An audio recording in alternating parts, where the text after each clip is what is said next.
Hello everyone, welcome back. This is 1940, turn 6 for the United States. The U.S. and its allies suffered a pretty devastating defeat when they lost their foothold in Western Germany. Their hopes of ending the war soon kind of, in a sense, backfired, but at least it allowed the Soviets to move a little closer.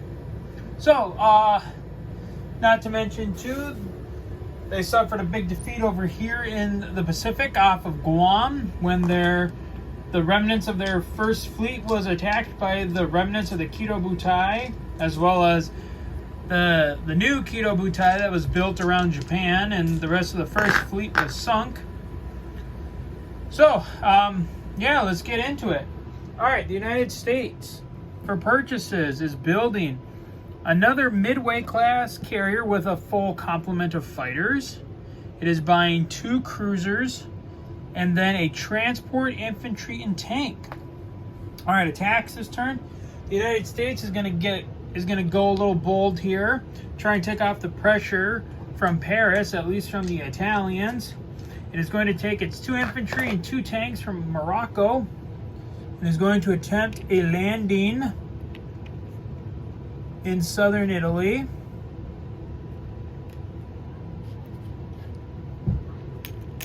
That's all the attacks that they're making in Europe. And then in the Pacific, and we'll just do this real quick, they're just going to get the freebie with the bomber attacking the 2 transports, and there's no airfield, so nothing can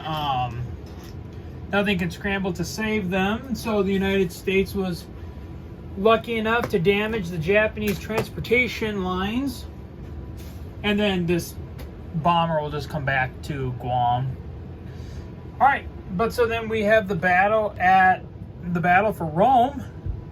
So let's see what we got. So we have 2 infantry, 2 tanks against 2 infantry, and there's also 2 anti-aircraft guns there that can soak up attacks if need be. All right. There's no shore bombardment, so let's go. All right, 2 infantry for 1. This, 2 tanks for 3. That's one of the Italians taking on an AA gun. Italians roll 2 for 2. Misses. All right, the United States will go again. 2 for 1. Ooh, they got 1. And then 2 for 3. They got another one. All right, then the Italians will shoot back. 2 for 2. Oh, both American infantry get knocked out. But we shall keep going. 2 tanks for 3. Ooh, miss. 1 infantry for 2. Oh, no. The Americans are in trouble. Oh, we got to go for broke on this. Tank for 3. Hit. Italy. Oh, it was a wash battle. Oh, no. But at least, in a way, this will give maybe the British an open line to draw it off.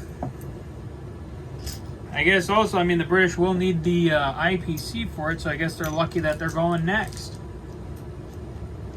All right, so non-combats this turn. Start over here in Europe. Okay, so I got to start building my my bridge, or my transport bridge. So we're gonna move this one back to Brazil. These 2 are coming back to the Western United States. Or no, one second. I gotta break up a couple things here.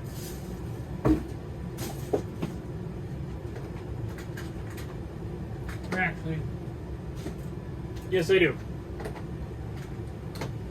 Or I suppose I don't really have to. Whatever. Okay, so one's moving there. Okay, sorry guys, my phone glitched. Okay, so 1 transport is leaving Morocco and coming back to the Western United States.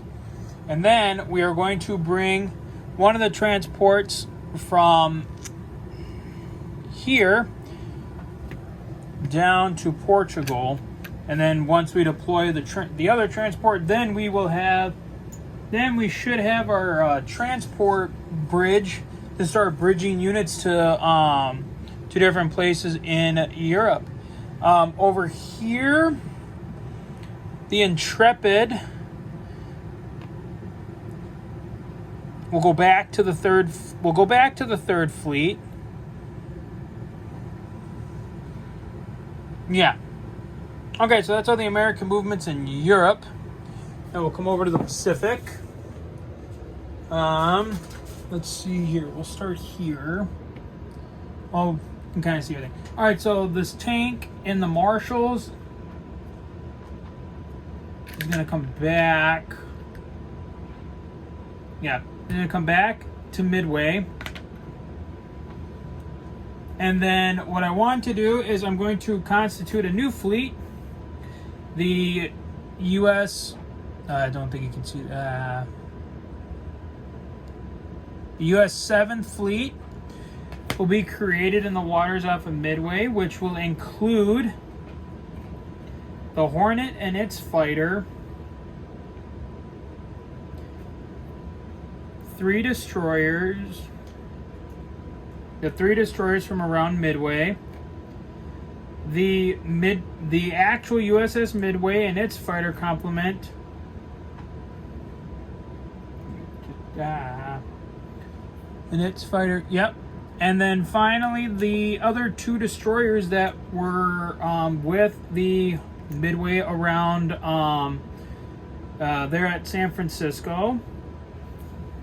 Let's see. I think that's it for the U.S. unless...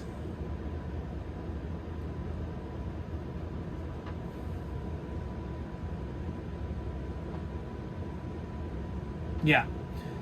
Okay. Yep, so that's it. So we've constituted the 7th Fleet around Midway. There's no other real non-combats we could do in the Pacific. I can't move my forces off of Guam. They're stuck there. So I think that's it for the United States as far as attacks and non-combats go. So we'll go to deployments since we're over there in the Pacific already. The U.S. is constituting the Midway class Franklin, the USS Franklin Delano Roosevelt, along with 2 cruisers. And the Roosevelt will deploy with a full complement of fighters. President Franklin Roosevelt has stated that he is honored that the U.S. Navy has named one of their mighty carriers after him to be his namesake. Then over here in the eastern United States, the United States is deploying a transport with an infantry and a tank. And like I said, now with the transports, now we can start building bridges. All right, and then let's see here. I think we can go right into some income. So let's take a peek here. So the United States saved 4. They get 52 plus the 20. So they'll have 76 IPC for next turn. So that is the U.S. And like always, we'll move over to China, who cannot do anything. None of their territory has been liberated. So we'll move from China now to the UK and the Far East Command. So we'll see you then, guys. Take care.